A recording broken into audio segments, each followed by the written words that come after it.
All right, good morning, agents. This is Kevin Lauren and Bill Seitz. I'm the Director of Training and Marketing here. Bill is, of course, the corporate broker. And today we're going to go over a new and old deal going after expired listings. So, expired listings are exploding, a lot of expired listings on the market. So, we're going to talk about how to approach them, kind of a little bit of a new take on that. And so, today should be a great presentation. Looking forward to it. So, good morning, Bill. How are we doing today? Good morning, Kevin. Good morning, everybody. Happy Wednesday. Coming Yeah, off a big weekend. absolutely. Huge weekend, especially in Newport Beach. Yeah, we made national news. Yeah, how about that? Not for the right reasons though, No, huh? definitely. I live just a stone's throw from where all that happened, and it was pretty ugly, pretty gross. Um, Yeah. I don't know what these And of teenagers are course it was thinking. most of the out of towners that were causing that mayhem, unfortunately. Yeah, I don't really know what their intent was other than to destroy things, but it's a different generation out there these days, and it's kind of scary actually. But Yeah, no fun. other than that, I hope everybody stayed out of trouble and had fun. A lot of stuff was going on. Yeah, it was fairly uneventful where I was, but that's the way I like it. Yeah, exactly. That is the way we like it. I want to welcome Lisa Easton this morning, new agent from Laguna Beach. So had some nice chats with Lisa. So Lisa, if you're on the webinar this morning, good morning and welcome to our weekly meeting. So really excited to have Lisa on the team. Yeah, welcome, Lisa. I haven't had the pleasure of speaking with you yet, but we've exchanged a few texts and a few emails, and so looking forward to working with you as well. Yeah, so Kelly, I know we got a lot on the top docket today. So let's just go quickly into the market update. Let's take a look at what the market's doing post holiday weekend. It's pretty Yeah, slow going into the 4th of July as I kind of monitor this every day. There let me is pull that up. some, huh? So let me pull that up for you. All right, I got all kinds of cool stuff pulled up. All right, Yeah, I so do we're gonna go look at the 10-year. yeah, so that's going to be, yeah, that's what is that, the NASDAQ? Yeah, So if you go into the 10-year, am I looking at the? Yeah, I'm you're looking at at. you're on like a Google chart. Usually it's the CNBC chart. Yeah, let's see. There we go. Sorry about that. That was the Google chart was the price of gold, which is also fun to look at. But yeah, so yeah, here is the 10-year treasury. Yeah, so if you look at that nice little spike, especially even this morning, as I was reading the news and going through the market updates, looks like things are getting wobbly again in the Middle East, and oil has shot up this morning about 8%. And it looks like our little, excuse me, our little truce over there is not holding strong. So Not so much. Yeah, absolutely, yeah, a little uh, spike in oil as well. Look at that. yeah, there you go, 8%. So, for the short term, interest rates are going to be on the higher end. As you can see there, we had a nice little fall off and then right back up. They were talking too in the news this morning about next week they're holding the Federal Reserve Open Market Committee meeting, and next week we'll have a great idea of what they plan to do towards the end of the year. It's looking like they're probably going to raise interest rates. So, we'll definitely keep an eye on that. Hopefully, nothing too drastic. But as you know, we follow it to the tooth and nail here. We watch the markets very closely. So, Absolutely. So there you have it and there. then is Brandy on the line this morning? Absolutely. Let's bring Brandy on the line. Yeah. One So second here. most of you know we have a new compliance officer, and her name is Brandy Cook, and she's been doing an amazing job. And I'll let you bring her on. All right, we're gonna promote her to panelist, and then Brandy, you can just go ahead and hop on there, and I will stop our screen share. Or whoops, I will stop our screen share. There we go. All right, Brandy, if you just want to unmute yourself, that'd be cool. There you are. Good morning, Brandy. Good morning. Good morning, Brandy. How is everyone? We're doing Fantastic. good. Good Wednesday. So I want to just start by once again introducing Brandy Cook. She's our new compliance officer, file review. She's been doing an amazing job. As most of you know, Lauren Nowak moved to Germany last month, and we're really, really excited. Brandy's really kind of worked her way in well with our crew and our team. I'm seeing faster file review, more efficient file review, and ultimately that's better for the agent experience. And that's what we want for you guys. We want the best agent experience, and we want to get you guys paid, but we also have to have some oversight on files, make sure everyone is compliant and submitting good files, clean files, and that's where Brandy steps in. And so Brandy brings a wealth of knowledge to our company, and she has her broker's license. She's been a TC for the better part of 10 years. She's also part of the CAR Association of Transaction Coordinators. So very, very well versed in this business. So Brandy, I'll let you maybe, if there's anything I missed there, please take it away. And I know Brandy's going to do a little update on the purchase agreement. There's been some changes to a couple of the forms. And so we're really happy to have Brandy do an overview for you guys today. Thank you. I appreciate that introduction. I'm happy to be here. It's been a good transition so far. I'm having a great time with you guys. Awesome. So about a month ago, we had CAR does their 2 updates, new and revised forms every year. So it's usually June and then December. So about a month ago, we had that update. They did change the RPA. There's not huge changes with the RPA. Mainly what they did is they took the FRRPA and moved it into the RPA. So we no longer have that separate form. So that one is gone now as long as you're using the updated, new revised RPA. Also, the PRBS has changed. So they now have them, instead of having one form where everyone signs on that one form, they split it up. So we have now a buyer form and a seller form. So you're not going to see that in the RPA bundle anymore. It's now going to be part of the bundle for the listing agreement and the buyer broker agreement. So I have updated, I believe, all of the checklists in SkySlope. If you see one that is not updated, email me and let me know. I also separated the buyer broker agreement. So before we were uploading it where it was just the whole bundle got uploaded into one placeholder. Now that the PRBS and stuff, like the bundles have changed, we need to make sure that we have all of the right documents signed by the right people. So I separated it to make sure that we're meeting that standard.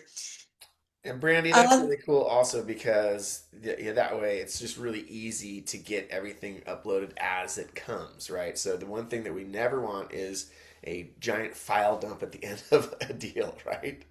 So I'm sure that helped a little bit there too. Yeah, especially with the file dumping, it if there are any corrections that need to be made, I can't help you. If you're uploading 2 days before close of escrow, you have very minimal time to get something corrected so that we can get you a CDA so that you can get paid. So definitely upload as you go. Also, there is a checklist in SkySlope for the buyer broker agreement that's pre-escrow. So you could even upload that before you're even submitting offers. Just an idea. Good That's idea. that's a good point, Brandy. I'm a big proponent or advocate, not proponent. I'm an advocate of that because the more you can do on the front end, it just makes the file review process so much cleaner and more efficient. So, when had Lauren, I always tried to say, you really, perfect world should have no more than 4 uploads. If you're a listing agent, you get all the listing documentation done in that tranche. You get the purchase agreement, you get all the contractual stuff, and maybe then the second tranche, get all the disclosures and all the inspections and all that stuff in the third tranche. And then you should be ready pretty much for the last, bits and pieces of closing stuff in the fourth upload.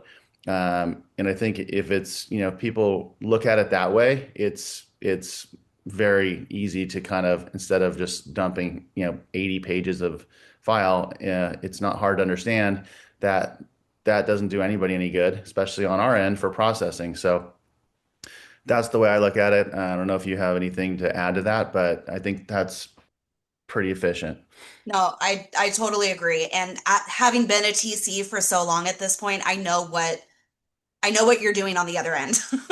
I also do it. So when you're able to go in and just upload, that first batch of all the listing docs, and then you go in and do the purchase agreement, and then you go in and do all of the disclosures, you're yeah, you have to log in more often, but you're spending 5 to 10 minutes versus 30 to 45 getting everything uploaded.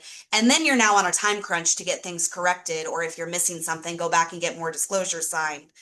You're The time spent in the actual file is much less.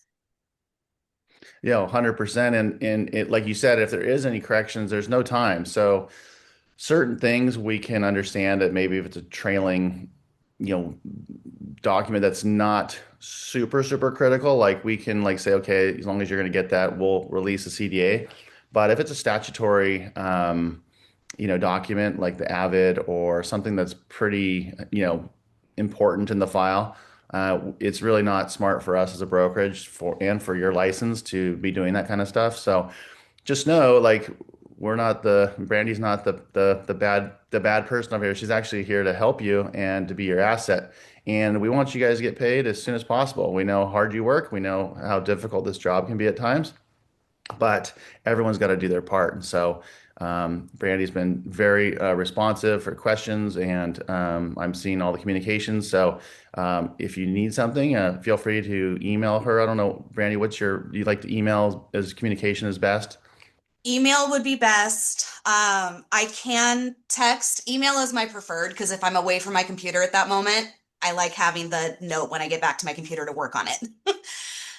So email is definitely preferred. I email, then text, then phone call. I don't actually answer my phone during the day while I'm working. So if you call, you got to leave a message and then I'll get back to you.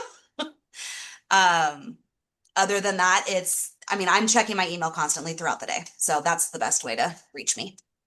Yeah, I've noticed you're very responsive through the email. So we all work differently, and that's just good to be noted. And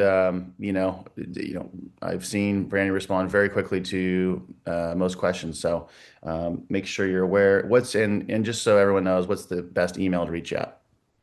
Either the compliance email Yep. um, through Alta, or my personal is Brandy, BRANDEE, at timelytc.net. Okay. Yeah, and the compliance email is compliance at altarealtygrp.com if you don't have it. And that goes into my same inbox, so I'll see it Either way. regardless. Well, we're super happy to have you, Brandy, and really appreciate you coming on this morning to say hi to everybody. And yeah, we look forward to growing with you and keep the process moving smoothly. I'm enjoying it. Thank you guys. Okay. Have a great day, Brandy. You too. Perfect. And I'm going to get into the presentation here, but Bill, if you would, Bonnie just asked if we could put those two emails in the chat. So not a problem. Or Don, if you could do that, that'd be great. Yeah, I can do it. I can do it right now. All right, perfect. All right, good. So in that case, let's shift, unless there's anything else you need to touch on, Bill. Nope. Take it away. All right, perfect. So we're going to get into expireds. So I've created a graphic for you guys and a whole bunch of other stuff. And I've got a few other things to share with you. But here's our graphic. So expireds, all-time high right now for expireds. And so, let's just take a quick look. Why do listings expire? Well, turns out sellers whose homes have been rejected by the market often blame their agent, right, for not doing enough to get the property sold. But almost every time, the primary reason for a listing failing to sell is the price. And we all, as realtors, we all kind of know that. It's hard to convince our sellers of that. And they, of course, want to point the finger at us. And sometimes it is our fault. So, or it is the fault of the realtor. But there might be serious issues with the property, but the correct pricing is almost always the way to get that thing sold properly. On the other hand, the real issue could have been a weak agent that lacked the skills to negotiate a realistic price or even get the look and feel of that home conveyed onto the interweb. So, couple things. So, 5 reasons for working expired listings. First of all, expired listings are at the top of the list for locating right now business. So, this is somebody that you don't have to guess, does this person really want to sell their house? Heck yeah, they do. They just tried to sell it. They got frustrated and they've already said, I want to sell. So, number 2 is you can target exactly the listings that you want to work by location, price, and what fits best with your niche and your style of marketing. Number 3, when you market to the owners of an expired listing, you avoid wasting your time and money by calling strangers who have no interest in selling. So they're already way down the what we refer to as the funnel, the sales funnel, right? They're at the bottom. They're ready to go. So they're right now. They're people looking to sell right now. In some cases, they're going to wait, but in most cases, they want that thing sold.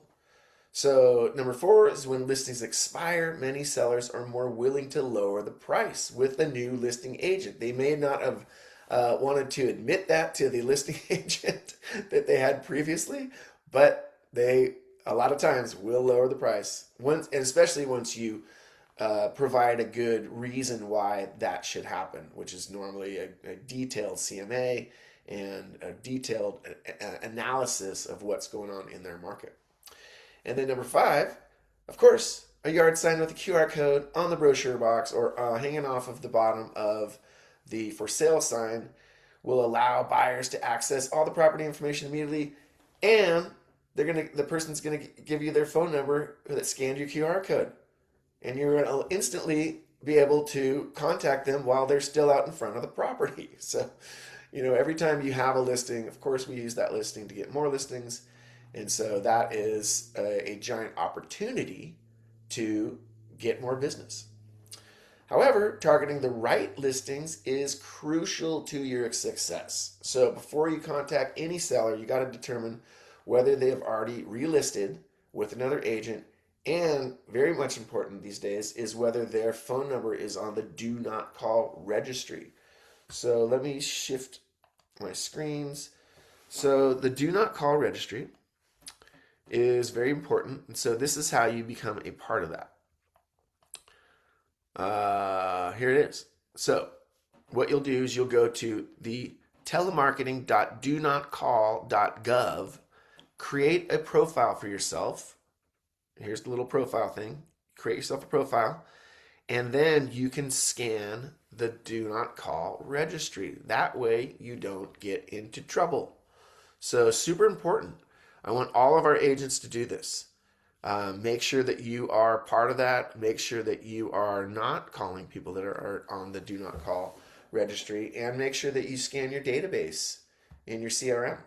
So super important. Just needed to, I've been kind of alluding at that in a lot of different webinars, but I haven't shown you guys that one. So just in case you don't know, that's the do not call registry.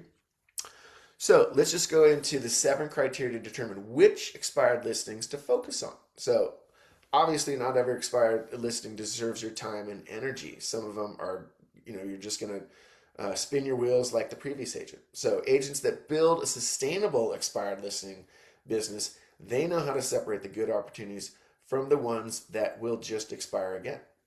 So number 1 is you want to focus on the location first. So avoid taking a listing that won't sell. Your best choice with expired listings are where they are in high demand, or in that area is in high demand, high sales activity around that listing. That's a good way to determine the location, if the location is good. To determine that, you got to research the recent sold listings in that area, determine the level of activity where the expired home is located, and then you'll be able to get a better idea of exactly what's happening in that location. There might be something interesting or an anomaly with that location. So check that first. Second is review the property condition. Of course, a lot of this stuff seems elementary, but it's good to just go through this stuff. So reviewing the property condition is really important. So go through the listing photos. Is the property suited to the buyers who are actually purchasing in that neighborhood? So obviously newer homes and well-maintained homes that are older perhaps, they tend to move the best in most areas.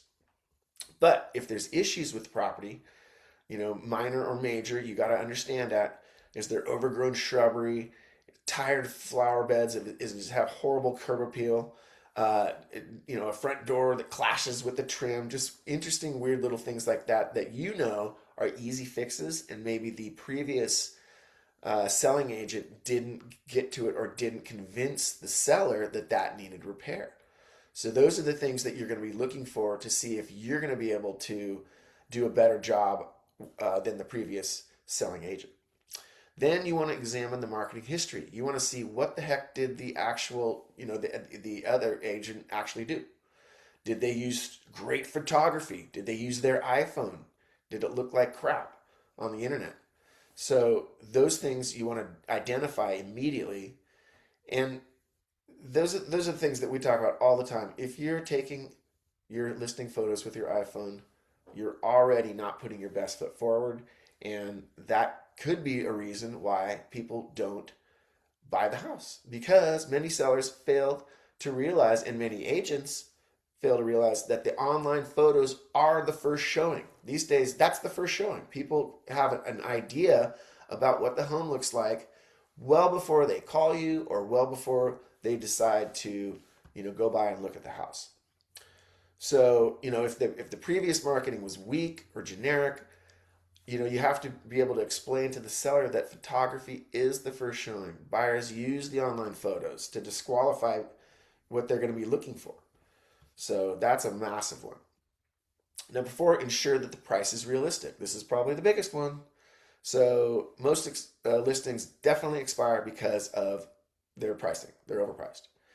The seller has this unrealistic expectation of what the heck that they think their home is worth. They see somebody's home sell for this.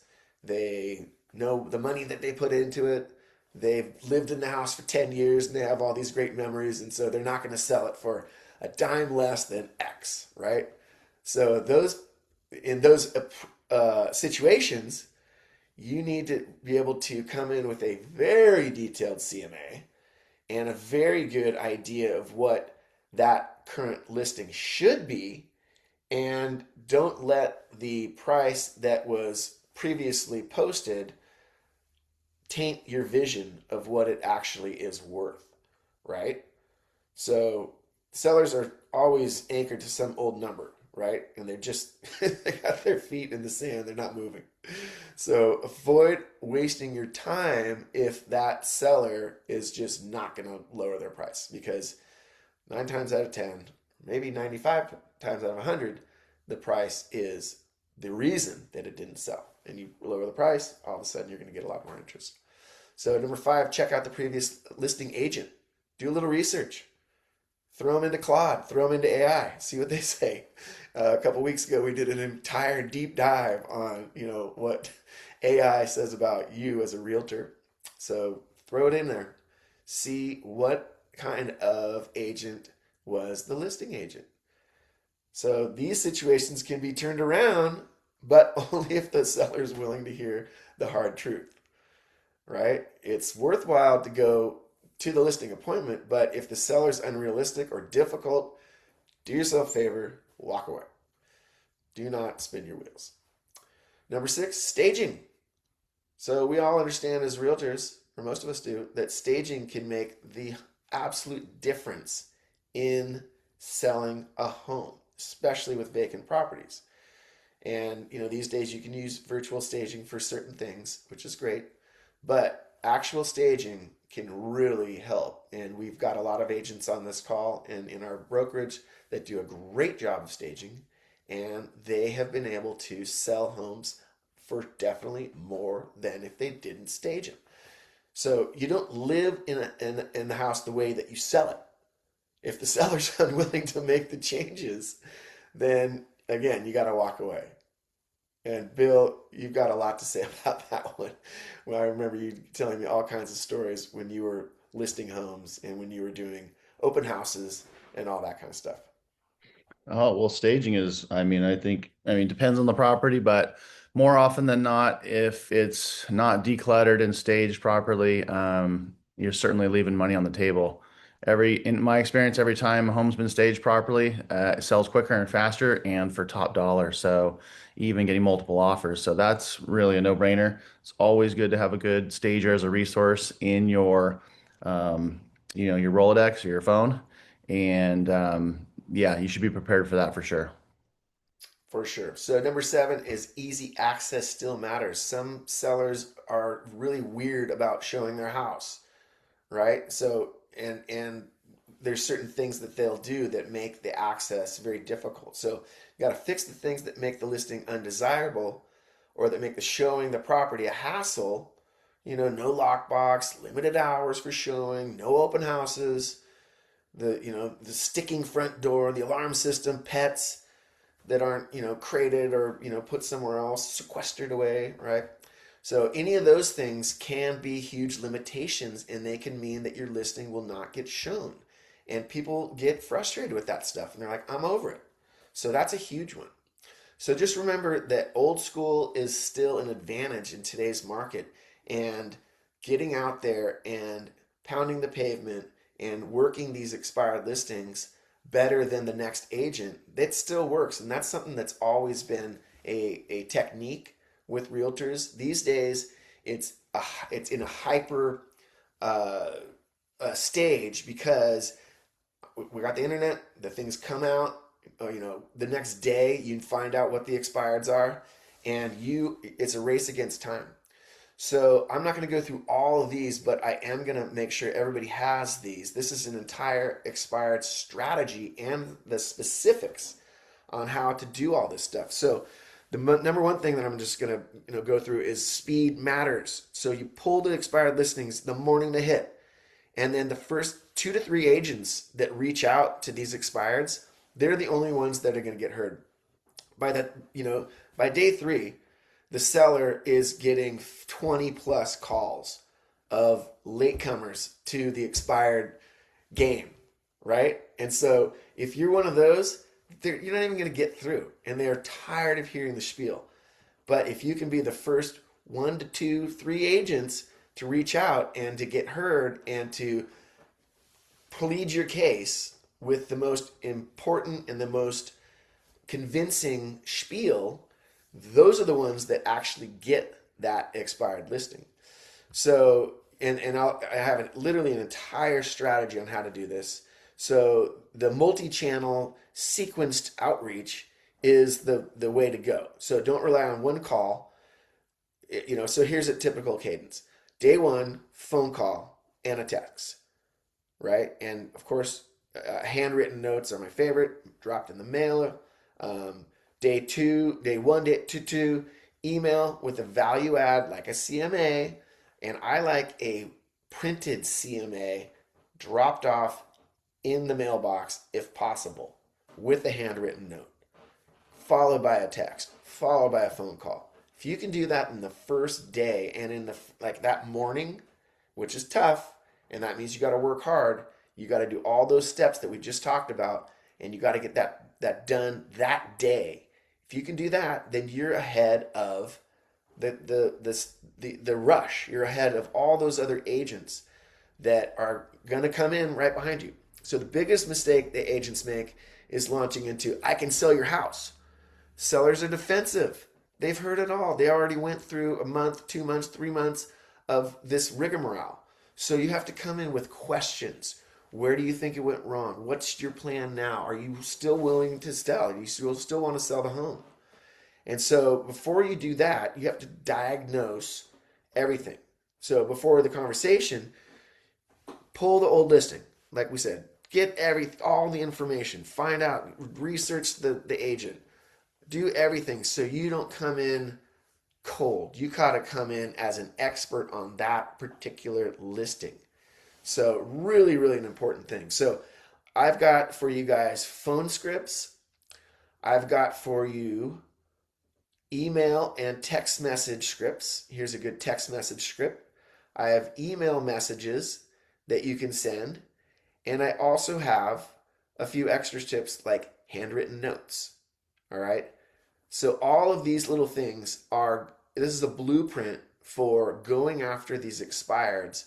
But I'm just going to leave you with this. The name of the game is speed. And so you can get through these expireds. You can do a better job than the other agent because you already know, you have the advantage of knowing what they've already done. And you have the advantage of being able to look at that and say, I can do better here, I can do better there, and I can change this listing up in the ways that I normally do my listings. So that is the way that you go out. You go after expireds today in 2026. So, Bill, any takeaways from today's presentation? Yeah, no, it's all good information, and it's a niche that a lot of agents don't pursue. And same thing goes for sale by owners. A lot of this stuff parallels for sale by owner type of leads too. And it's all good information. Then they're actually great lead sources. A lot of agents don't, dabble in this part of the business, but it can be lucrative. There was a guy when I was working at in my early days, early 2000s, over at Prudential, and all he did was expires. And this guy was in his early 20s, and he was absolutely crushing it. He had a system, and all he did was expires. And he had a team, and they were just super efficient. And he would get the listing after it didn't sell. He would figure it out, unlock the strategy there, what went wrong, and he would sell. And he was doing over like 100 units a year. So, young guy driving a Porsche. I was like, well, he's he's doing something right. Absolutely.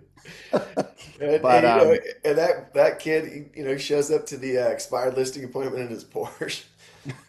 It's like I get it done for you. That's yeah, pretty and the good. statistics show too, like if you end up typically the seller's a little tired, they're a little more like ready They're to, beaten down. yeah, they want to get it done. They want to, they're more apt to lower their price or do what it's going to take because yeah, some sellers can be difficult. And some sellers are unrealistic what everyone thinks that their house is worth, you know, millions of dollars, but the reality is in just the definition of price is what is somebody willing to pay for your house or what is someone willing to pay for that's what somebody's going to determine that, not the seller. No, not what you think. Yeah, No.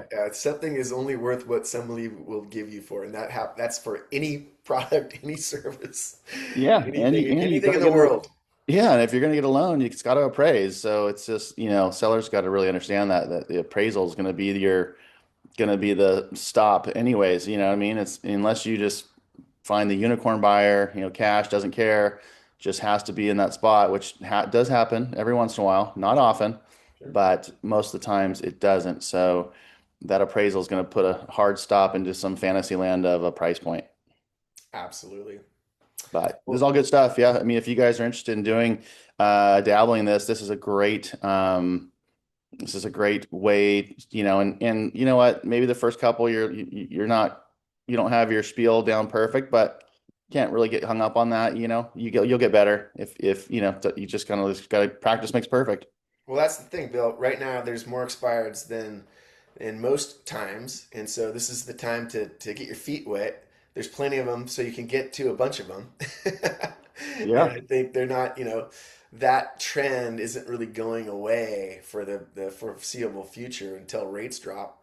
And then once the rates drop, then you can, try other things. But right now, it's a great idea if you're slow and when you're going after expireds and you're developing your spiel and you're getting your CMAs right and you're analyzing the market, you're sharpening your skills and you're becoming an expert. And it just helps you down the line.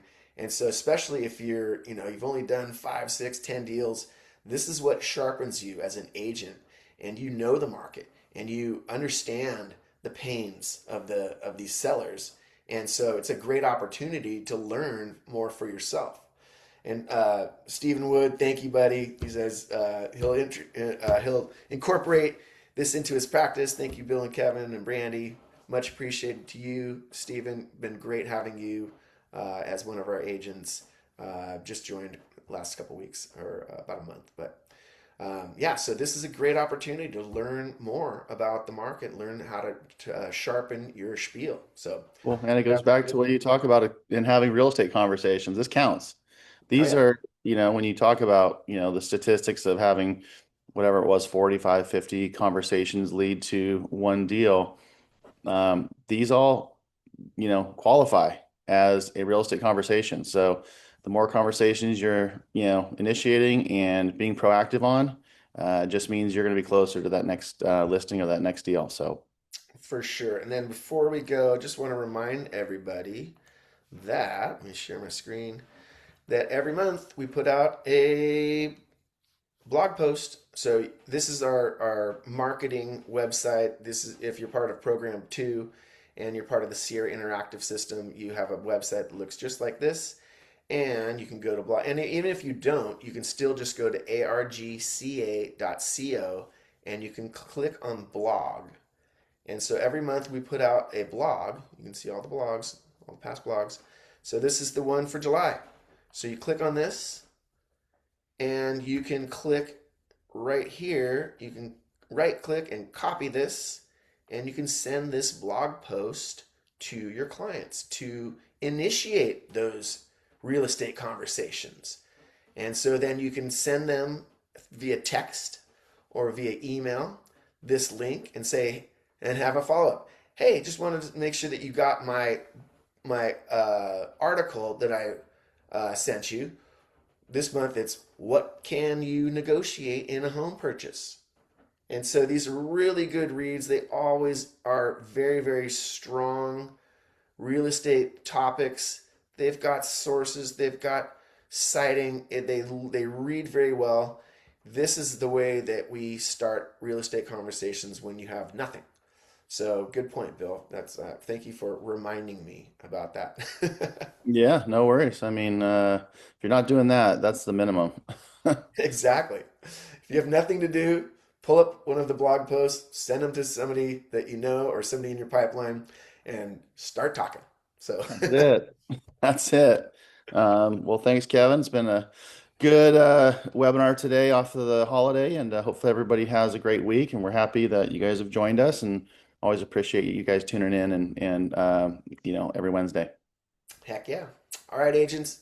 With that said, get out there, make it a great week, productive week, and we'll see all of you on the webinar next Wednesday. Bye bye.